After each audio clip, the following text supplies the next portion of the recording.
Okay, so this video, people keep saying that I write long novels and paragraphs, so I just decided to go ahead and make a video uh, so that the people who hate reading and reading isn't fundamental can hear what I got to say without being bothered with words on the screen. So this is in reference to comparing the Ray Rice incident with the Chad Wheeler incident. Um, Ray Rice was a Pro Bowl running back. Chad Wheeler, in the annals of the NFL landscape, is a nobody. Uh, a nobody. Okay, so when we want to say keep that same energy, um, the first law of thermodynamics is that energy cannot be created nor destroyed. So if the energy is not there to begin with for a nobody player like Chad Wheeler, then we can't create the same energy that we had for a multiple Pro Bowl caliber player like a Ray Rice, right? Ray Rice was a star, and the media, especially the white media, loves to tear down black athletes when they're at the top of their game. Ray Rice's career was prime for the taking, and there was video of the act. If there wasn't video, Ray Rice wouldn't have gotten another job. Would have gotten another job. He definitely would have. You know how many other superstars have shown horrible character and have been committed heinous acts and gotten chance after chance? Research America's team for that answer. Whether you agree with it or not is your opinion, but look at the facts of life. This guy Wheeler is an NFL nobody, and you can't keep the same energy with a nobody that you would a star. Their shine just isn't bright enough.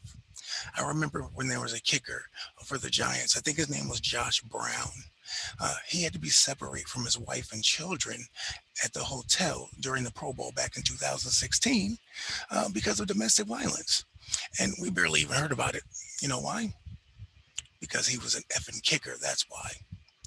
And we can't keep that same energy for a kicker that we do a Pro Bowl every down player, especially a black player and especially a running back. I don't believe white folks especially can keep the same energy because there's been evidence through American history that that energy from Lady Liberty has been reserved almost universally for us. But I do believe that if this was Joey Bosa, I do believe that if this was Tom Brady, I do believe if this was JJ Watt or Travis Kelsey, there would be a big cancel those dudes movement. But you can't cancel a dude whose career has 1 foot out of the league. There was a scene in the movie Kill Bill where the bride, played by Uma Thurman, recalls acting in a television pilot. Her show never got picked up. You can't cancel a pilot. Chad Wheeler's career is a pilot. Make no mistake about it, Wheeler needs to be charged with attempted murder. According to the report, when his girl woke up, he reportedly looked at her and said, "Oh, you're still alive?"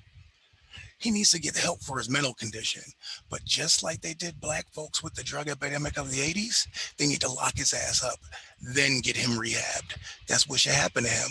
Attempted murder is the minimum, and he can get his help in prison.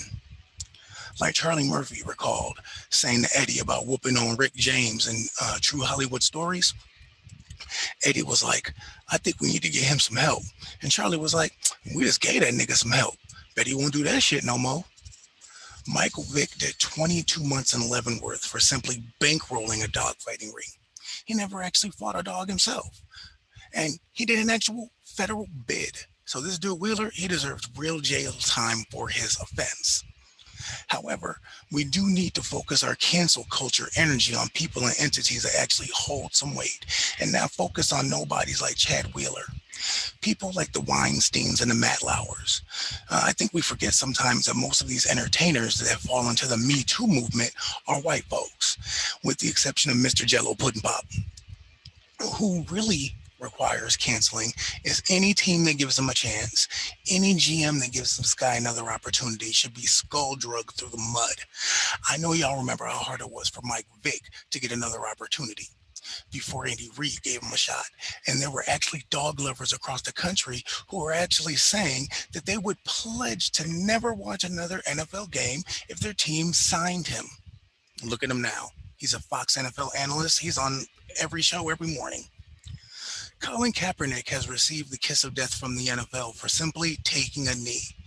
Ray Rice, we haven't seen him since that video. The career kiss of death and prison time is what Chad Wheeler deserves, and I hope that's what he's going to get.